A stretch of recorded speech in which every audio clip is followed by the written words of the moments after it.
అనకాపల్లి జిల్లాలో నూకరాజు కుటుంబ సభ్యులను మాజీ మంత్రి గుడివాడ అమర్నాథ్ పరామర్శించారు. రాష్ట్రంలో ఎక్కడా లా అండ్ ఆర్డర్ లేదని, ప్రజాప్రతినిధుల మీద హత్యలు జరుగుతున్నాయని గుడివాడ అమర్నాథ్ అన్నారు. కూటమి పాలనలో నేరస్తులకు భయం అనేది లేదని ఆయన ఆరోపిస్తున్నారు. కూడా తనకు ప్రాణహాని ఉందని గతంలో నూకరాజు పోలీసులకు ఫిర్యాదు చేశారు. ఇక పోలీసులు వెంటనే స్పందించుంటే ఈ పరిస్థితి వచ్చేది కాదని కూడా ఆయన అన్నారు.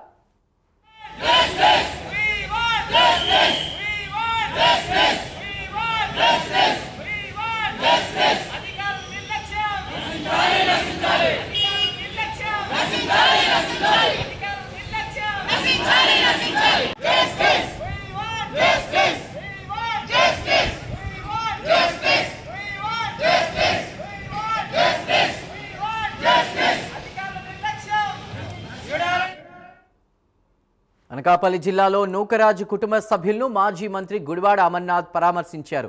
రాష్ట్రంలో ఎక్కడా లా అండ్ ఆర్డర్ లేదని, ప్రజాప్రతినిధుల మీద హత్యలు జరుగుతున్నాయని గుడివాడ అమర్నాథ్ అంటున్నారు.